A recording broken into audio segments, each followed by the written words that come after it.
일세라 누가 이를 감당하리요. 아멘. 그리스도인의 정체성이라는 제목을 가지고 함께 말씀 나누겠습니다. 우리가 이제 성경 전체를 이야기할 때 성경이 66권이 짠하고 등장한 게 아니고 이 기록된 말씀을 수집하는 과정을 통해서 66권을 최종적으로 선택했습니다. 수집을 할 때 구약은 역사서와 시가서와 예언서라고 하는 큰 틀을 가지고 모집을 했습니다. 그래서 창세기부터 에스더까지를 역사서 17권이라고 말하고 욥기, 시편, 잠언, 전도, 아가서를 시가서, 노래가 있는, 노래의 곡조가 있는 시가서라고 이야기하고 예언서가 이제 이사야부터 시작해가지고 말라기까지 17권이 기록되어져 있습니다. 근데 이제 시가서와 역사서와 예언서가 각자 부류에 따라서 한 장 사이로 이렇게 기록되어져 있지만 통하지 않아가지고 제가 말씀드렸듯이 옷장에 양복을 넣는 것이 따로 있고 속을 넣는 것이 따로 있고 양말 넣는 게 따로 있으면 이가 이제 섞여서 입어야 이제 어떻게 입어야 될지를 같은 코드를 입어야 되는 것처럼 역사서를 기준으로 시가서와 예언서를 같이 읽으면 이때 이렇게 읽으면 굉장히 은혜가 되는구나 라고 알게 됩니다. 하나님이 역사서를 기록할 때는 역사니까 시간과 장소와 인물과 사건이 필요합니다. 그래서 우리가 이것이 시간의 흐름에 따라 이 인물을 중심으로 어디에서 이렇게 기록되어졌구나 알면 훨씬 더 읽기가 쉽습니다. 보통 우리가 이순신 장군에 대한 이야기를 할 때 이순신 장군이 세종대왕과 같이 읽으면 무슨 말인지 이해가 잘 안 가는 거죠. 아니 그렇게 좋은 왕인데 왜 그렇게 써? 이게 아니잖아요. 그러니까 이순신 장군이 활동했던 왕이 누군지 또 왕을 기점으로 세종대왕 때 함께 있었던 사람이 누군지 알면 이 시대에 이렇게 등용돼 가지고 장영실 같은 사람이 이런 왕을 만나서 이렇게 등장했구나 알게 되는 거죠. 그것처럼 우리가 역사 속에 역사의 흐름 속에 인물을 중심으로 시간과 장소에 따라서 어떤 사건이 있었는지 알면 이래서 이렇게 기록됐구나라고 알게 된다는 거죠. 그래서 구약성경 전체 또 신약성경 전체 큰 틀, 큰 관점 두 개를 저번 주에 말씀드렸습니다. 관점이라고 말해도 되고 초점이라고 말해도 되고 어떤 색안경과 다릅니다. 색안경은 내가 끼고 있는 색깔대로 그렇게 아전인수격으로 해석하는 거지만 안경은 초점은 그것을 볼 수 없는 것을 볼 수 있도록 만드는 것. 이게 하나님이 주신 초점 관점인데 첫 번째 관점과 초점이 하나님이 천지를 창조하셨다는 거죠. 그분이 창조주고 우린 피조물이고 그분이 왕이시고 우린 그분의 백성이고 그분의 주인이시고 이 표현을 가지고 있는 거죠.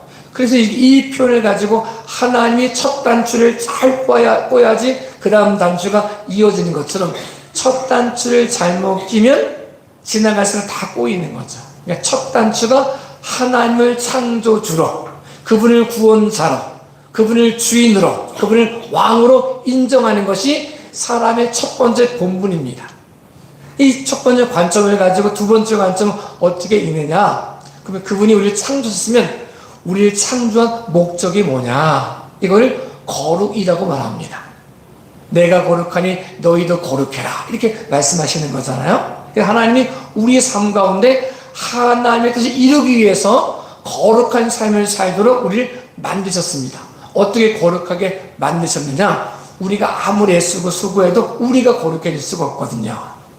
우리가 거룩해질 수 있는 유일한 이유가 있다면 거룩하신 분이 내 안에 계심으로 그분을 통해서 내가 거룩해진다라고 표현하는 거죠. 그래서 사람을 창조할 때 그냥 창조했다 이렇게 말씀하지 않고 하나님의 형상을 따라 모양대로 사람을 창조하셨다라고 말씀하는 거죠. 이게 굉장히 중요합니다. 하나님의 형상을 따라 모양대로 창조했다는 이야기는 우리를 거룩하게 창조하셨다는 얘기예요. 우리가 왜 거룩해졌느냐? 우리 안에 하나님의 형상을 따라 모양대로 창조하심으로 우리 안에 하나님의 영을 불어넣어 주셔서 생명이 되었다는 거죠. 이래서 거룩해지는 거예요. 우리 때문에 거룩한 게 아니고 거룩하신 그분이 우리 안에 계심으로 우리가 거룩해졌다라고 말씀하는 거죠. 그래서 거룩해진 우리에게 사명이 뭐냐? 너희는 거룩한 삶을 살라 이거거든요. 하나님의 형, 우리 안에 있는 하나님을 드러내는 삶을 살게 되었다. 이걸 영광, 내 안에 있는 하나님을 그대로 반사하는 삶을 살게 되었다. 영광 돌리는 삶이다 라고 말합니다. 인생의 가장 큰 목적이 뭐냐, 본분이 뭐냐라고 물으면 하나님께 영광 올려드리는 삶이다라고 말하는 거예요. 왜냐하면 하나님의 영이 내게 임함으로 내 안에 있는 하나님을 그대로 드러내는 삶을 사는 것이 인생의 목적, 거룩한 삶을 사는 것이 인생의 목적이다라고 말하는 거죠. 이게 인생의 첫 번째 목적이라는 거예요. 하나님 영광된 삶을 살기 위해서 그분의 영이 내 안에서 거리지 않고 다 그대로 반사되는 삶을 사는 거예요. 우리 교회에도 이 컴퓨터가 있거든요. 그래서 주보를 뽑을 때 컴퓨터에서 이제 프린터로 옮겨서 뽑아요. 근데 보통의 경우는 잘 뽑히는데 아직도 이해가 잘 안 가는데 아주 가끔 뽑을 때 제가 그 전에 오셨던 목사님이 이제 이동께 목사님 오셔가지고 이름을 바꿔내야 되잖아요. 박진미 목사라고 딱 했는데 그날따라 똑같이 이름은 바뀌었는데 이름이 깨져서 나오는 거예요. 제가 너무 당황스러웠죠. 야, 다른 사람 불러놓고 이름도 똑바로 못 쓰면 제가 얼마나 창피해요. 무시하는 것 같고. 그런 게 아닌데, 제가 쓴 건데 제 이름이 잘못 나오면 제가, 죄송해요. 제가 잘못 써서 이름 되는데, 다른 사람 모셔놓고 그 사람 이름을 잘못 쓰면 문제가 생기거든요. 목사라고 쓰는데 이게 한자로 막 나오는 거예요.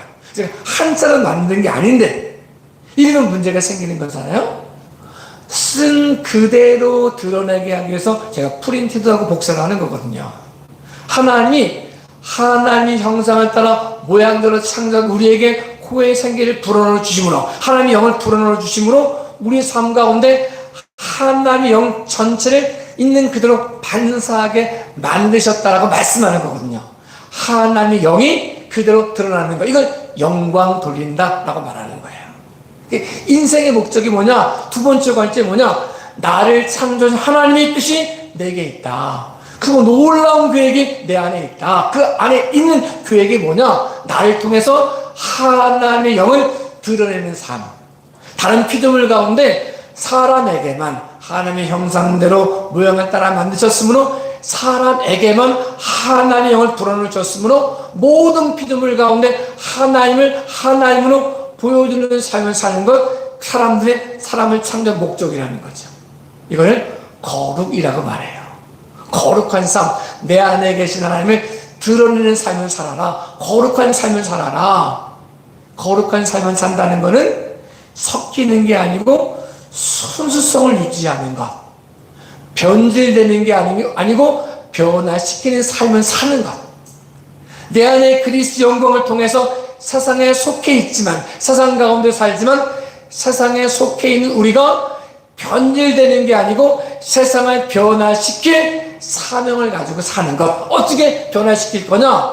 내 안에 계신 하나님을 드러내는 삶을 통해서, 거룩한 삶을 통해서, 영광 돌리는 삶을 통해서 살 수 있다고 우리에게 말씀해 주고 있습니다. 두 번째 관점, 너 누구니? 라고 물었을 때 내 안에 하나님 형상대로 모양대로 창조된 우리 안에 하나님의 영이 있으므로 내가 거룩한 삶이 되었습니다. 생명이 되었습니다. 하나님을 보여주는 삶이 되었습니다. 빛이 되었습니다. 소금이 되었습니다. 거룩한 나 제사장이 되었습니다. 라고 고백하는 삶이 우리에게 주어진 두 번째 관점이라는 거죠. 그래서 하나님이 아담과 하와를 만드셨는데 하나님의 형상대로 창조된 아담과 하와가 하나님을 인정하지 않고 하나님처럼 되려고 사단의 말을 들으면서 타락했다는 거죠. 죄가 왔다는 거예요. 피조물인 사람은 시작점이 있고 끝점이 있습니다. 창조주는 시작도 없고 끝도 없고 영원하신 거죠.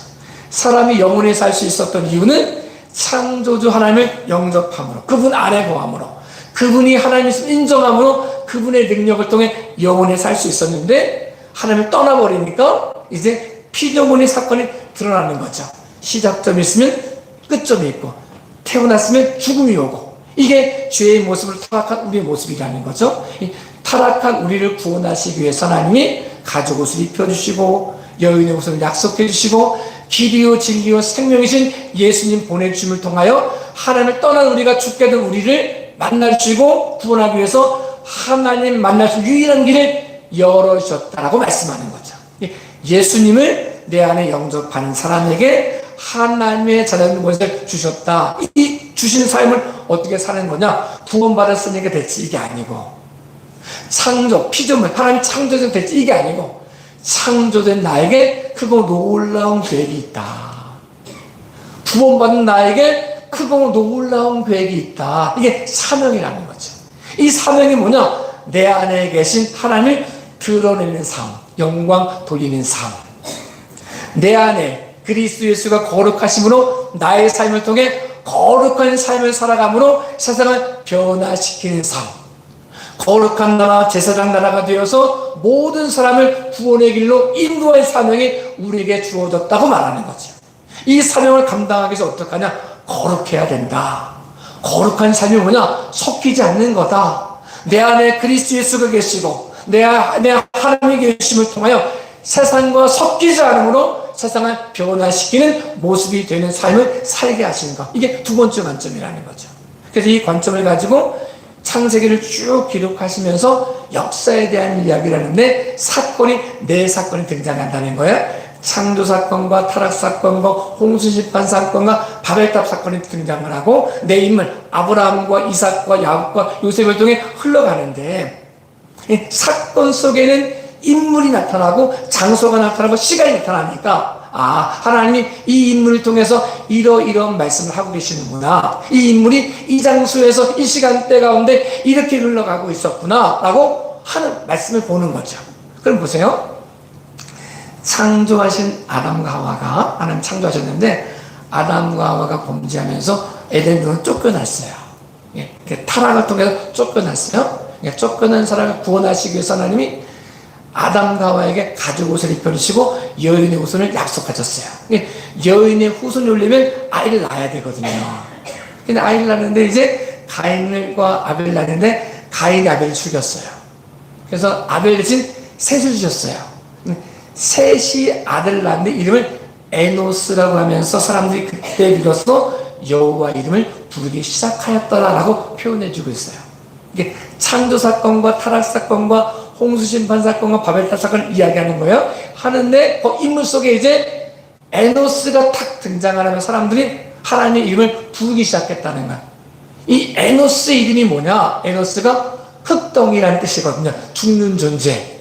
그러니까 사람이 내가 죽는 존재가 되었구나. 그러면 살 수 있는 유일한 길이 창조주 하나님 안에 거하는 거구나. 그래서 여호와 이름을 부르기 시작했다는 거죠. 우리가 믿음의 삶을 살 때 오늘 살고 우리가 그리스도의 은혜 안에서 이야기해준 모습이 뭐냐? 모든 사람은 죽는다. 이 얘기예요. 태어난 사람은 죽는다. 죽음의 심판이 있다. 라고 말씀을 나누는 거죠. 그러니까 우리의 삶을 통해 무엇을 말씀하고 싶으냐? 그리스도인이라고 하는 이름 속에 에노스란 이름을 통해서 모든 사람들이 여호와 이름을 부를 수 있는 기회를 주었던 것처럼 구원받은 우리 그리스도인이라고 하는 이름 속에서 우리를 통해서 세상 사람들이 하나님을 볼 수 있는 사명이 우리에게 주어졌다는 거죠. 그러기 위해서는 섞이면 안 된다. 거룩해야 된다. 변질되면 안 된다. 변화시켜야 된다. 그런데 변질됐다는 거예요. 에노스 이름을 막 부르면서 여호와 이름을 부르긴 하는데 가인 계열과 셋 계열이 섞여 살면서 하나님이 사람 지은 것 후회하셨어요. 이게 심판이에요. 섞여 사니까 하나님 백성이 거룩한 삶으로 변질되지 않고 변화시키는 삶을 살면 시간이 갈수록 구원받는 사람이 생기는데, 이제 섞여서 변질되니까 시간이 갈수록 더 썩는 거예요. 그러면 구원은 뭐냐? 더 썩기 전에 구원받은 사람만 데려가는 것. 이게 심판이에요. 그래서 이 하나님의 아들들이 사람의 딸들의 아름다움을 보고 취해가지고 섞여 살면서 문제가 생깁니다. 가인 계열은 라멕이라든가 니브롯이 등장하면서 힘 있는 사람이 하나님 없이 자기 힘을 가지고 군림하는 세상을 만들었어요. 그러니까 이 라멕이라는 사람이 아다와 신라를, 그러니까 부인인데 부인을 취해가지고 집에 나갔다가 돌아와서 자랑을 하는, 노래를 부르는 거야. 내가 지나간 누가 나를 괴롭혔지, 나를 상하게 했지, 그래서 내가 그를 죽였지. 죽이는 게 자랑이 된 거야. 내 힘을 가지고 내 마음대로 행동하는 거, 내 권력을 가지고 내 마음대로 행동했던 것이 자랑이 되는 세상이 흘러가고 있고, 그래서 하나님이 그 세상 말고 하나님을 주인으로, 그분이 창조주로, 그분이 구원자로, 그분을 왕으로, 그분이 나를 통해 역사하심을 통하여 그분을 드러내는 삶, 내 마음대로 사는 삶이 아닌 하나님께 쓰임받는 삶을 사는 사람을 통해서 구원의 길을 열어주고 싶으셨다는 거죠.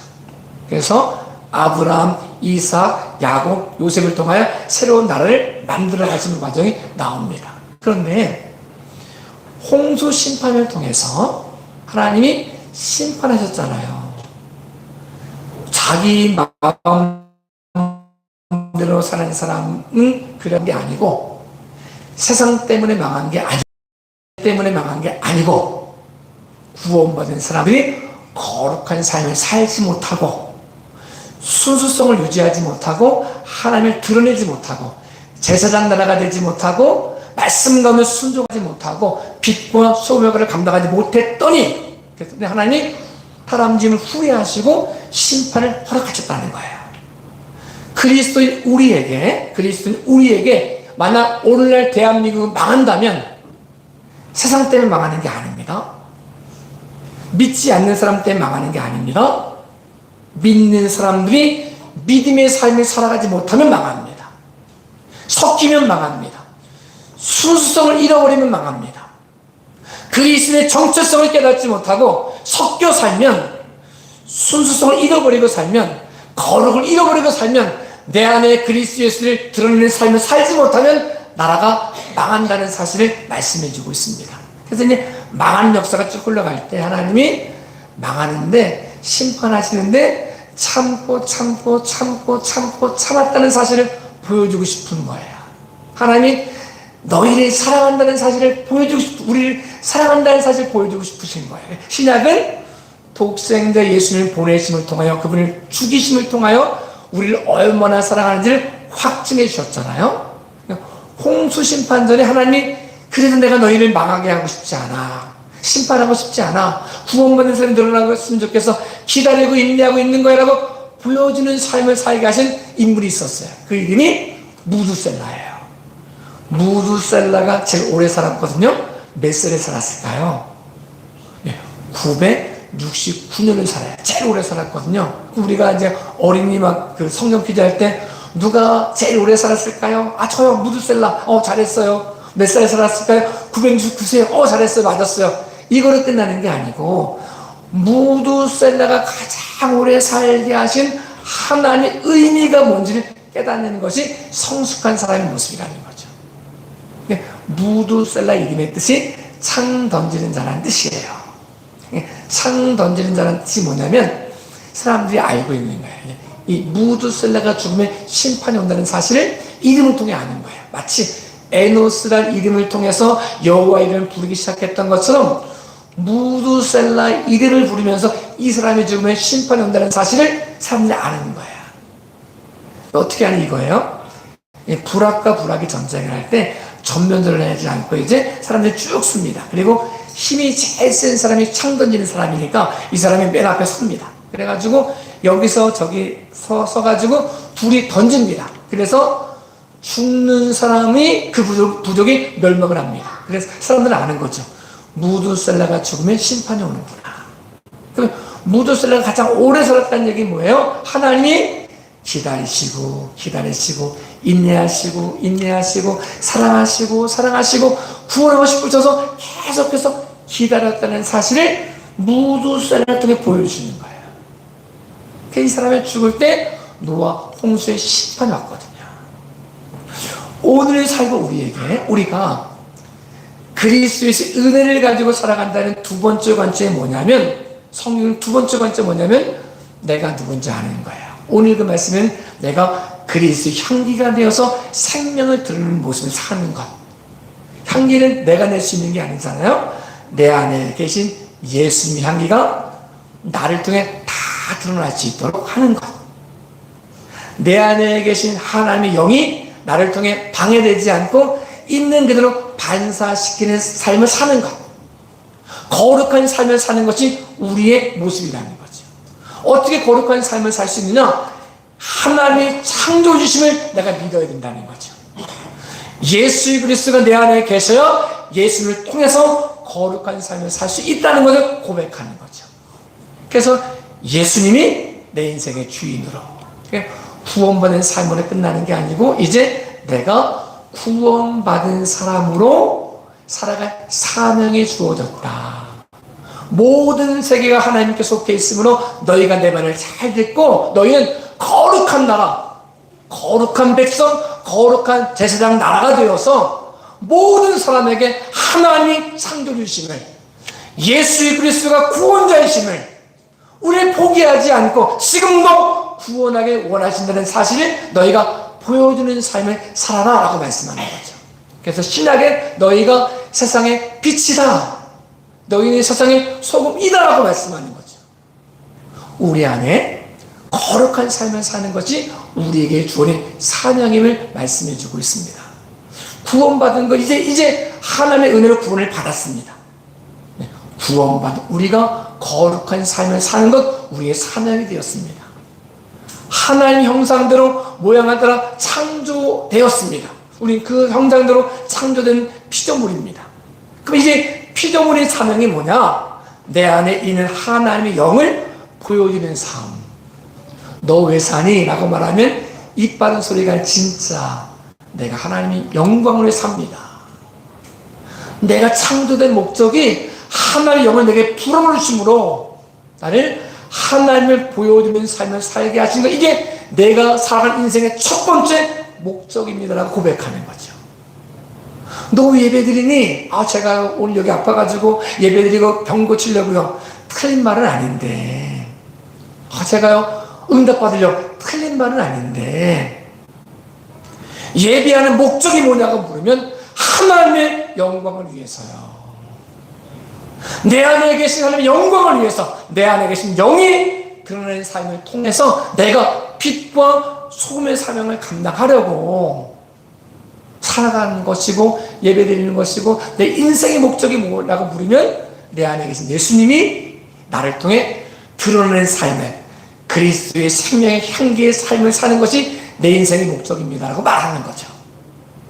그래서 이 두 가지 관점을 가지고 성경을 읽는 거예요. 이 관점을 못 읽으면 엉뚱하게 해석하는 성경가 생겨요. 이 말씀 제가 배웠던 것 같은데, 예전에 조선시대에는 삼어도가 있었어요. 선비집에 선물해 주는 거예요. 병풍에 물고기 3마리를 딱 그려가지고 선물해 주는 거예요. 이게 삼어도예요. 그러니까 사람들이 딱 보고 목적을 모르면 이거 물고기가 왜 3마리여가지고 암놈, 순놈 이거 괜히 짝 안 맞는 거 아니야? 이렇게 말하면 안 된다는 거예요. 이 물고기 무슨 물고기야? 이게 아니고, 야 힘있다 이게 아니고, 삼어도를 설명한 목적이 뭐냐면, 삼어가 물고기 3마리잖아요. 근데 이제 사람이 와가지고 물었다는 거예요. 농부가 와가지고 학식 있는 분한테 와가지고 제가 공부하고 싶은데 시간이 없어요.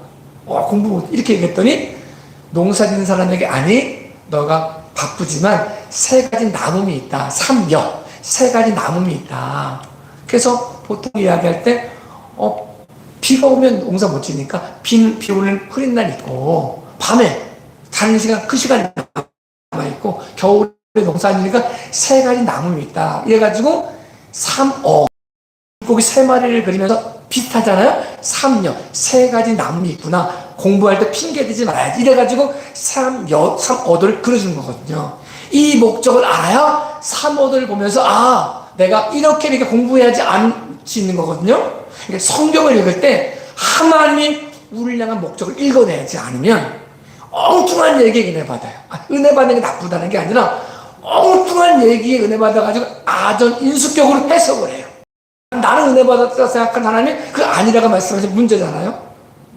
이 말씀 가지고 거룩한 삶을 살고 변화되어져야 되는데, 이거 가지고 나는 비판하는 거예요. 성경이 이거 가지고 이렇게 얘기했으면 안 돼. 이렇게 얘기하고 있는 거죠. 이게 아니라 우리를 향한 관점을 가지고 성경을 읽으면 그때 비로소 살아있고 운동력 있는 말씀이 우리 심령과 골수를 쪼개기 시작한다는 거죠. 내 소원을 이루기 위해서 성경을 읽는 것이 아니라 하나님의 소원을 이루기 위해서 성경을 읽어가고, 내 계획대로 살기 위해서 성경을 읽어가는 게 아니라 하나님을 통의함으로 그분의 삶 가운데 결심하고 결단하고 그리스도인다운 삶을 살기 위해서 성경을 읽고 배워간다는 거죠. 저 여러분의 삶이 우리가 시경을까지 구약에 대한 말씀을 쭉 흐름을 가지고 말씀을 드릴 텐데, 이 관점을 잃어버리지 않음을 통하여 내가 거룩한 삶을 살아야 되는구나, 내가 거룩한 삶을 살기 위해서 세상 말 듣지 않고 말씀을 자꾸 들어야 되는구나, 하나님 말씀 묵상해야 되는구나, 내가 툭 튀어나오는 말씀이 나올 수 있도록 계속해서 그분을 의식하고 그분을 묵상하고 그 말씀 가운데 순종하는 삶을 살아야 되는구나, 내가 세상 가운데 속해 있지만 세상 가운데 섞이면 안 되는구나, 내가 변질되면 안 되는구나, 내가 변화의 도구로 쓰임받아야 되구나, 크고 놀라운 계획이 나에게 있구나, 내가 커가지고 뭐든 이게 아니라 나를 향한 크고 놀라운 하나님의 계획이 녹아져 있구나. 그래서 내가 거룩한 삶을 살아야지. 내가 세상에 속해 있는 삶을 살지 않고, 변질된 삶을 살지 않고, 내 욕망을 이루는 삶을 살지 않고, 하나님처럼 되는 삶을 살지 않고, 내 안에 하나님의 영이 있는, 영을 올려드리는, 그대로 반사시켜드리는, 영광 올려드리는 삶을 살아야 되는구나라고 결심할 수 있는 저와 여러분의 삶이 될 수 있기를 예수님의 이름으로 축복합니다. 우리가 말씀을 읽는 목적도 내 소원, 내가 성경 몇 번 읽으면 하나님이 내 소원 들어주겠지, 이게 아니고 말씀 가운데 내가 변화를 받아 무엇이 옳은지를 분별하고 그 뜻 가운데 순종을 힘을 얻고 성령의 권능을 받아 하나님의 영광의 도구로 쓰임받아야지 라고 결심하는 저와 여러분의 삶이 되어질 수 있기를 예수님의 이름으로 축복합니다. 기도하겠습니다.